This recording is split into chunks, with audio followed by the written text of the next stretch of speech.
So one thing maybe I could just fill in a little bit.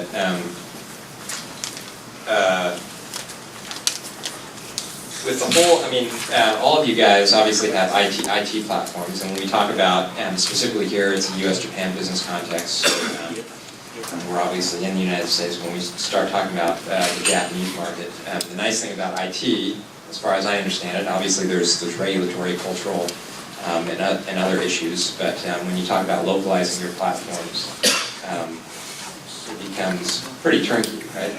Christine, you already said you've obviously worked with farms in Japan. You've talked to farmers there, and you know, so it's pretty translatable, or?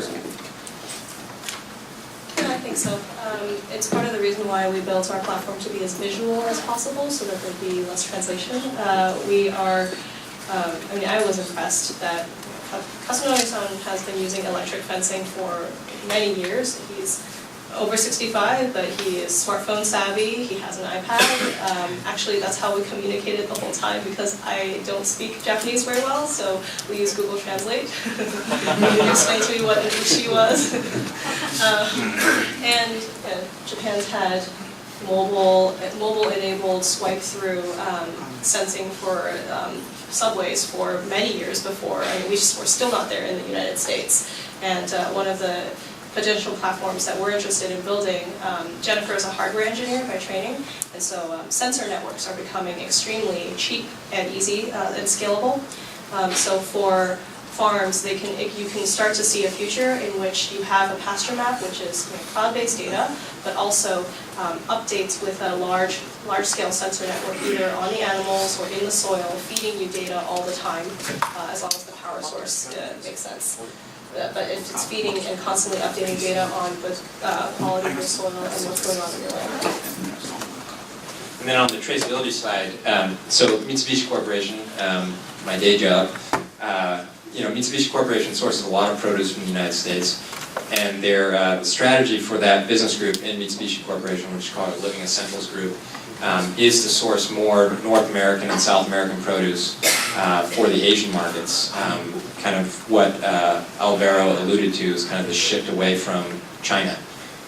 It's definitely a growing concern. So this traceability issue is huge for that. Also, I don't know, in the wake of Fukushima, obviously contamination, radioactive contamination there. But question, and I don't know if Alvaro, maybe somebody in the audience knows about this, and I don't want to turn this into a discussion about Abenomics at all, but traditionally the way that distribution works in Japan is it all goes through JA, and I'm not a supply chain master in Japan by any means, but it's pretty tightly controlled by a few entities. One of the pillars of Abenomics is agriculture, and purportedly supposed to liberalize kind of that whole sector. I don't know how serious policymakers in Japan are about that, but have you looked at the regulatory environments in other, obviously you talked to Barbados and other international markets, but... we haven't looked at Japan's. What we learned last week in Japan was one of the farmers that we were so thankfully connected us with. They're trying to ship product, Dole Corporation is shipping product into Japan, but they have to figure a way to remove the product.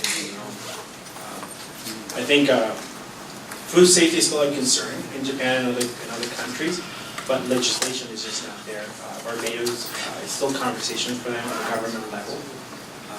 And I think as they move more product out of the country, it becomes a bigger issue.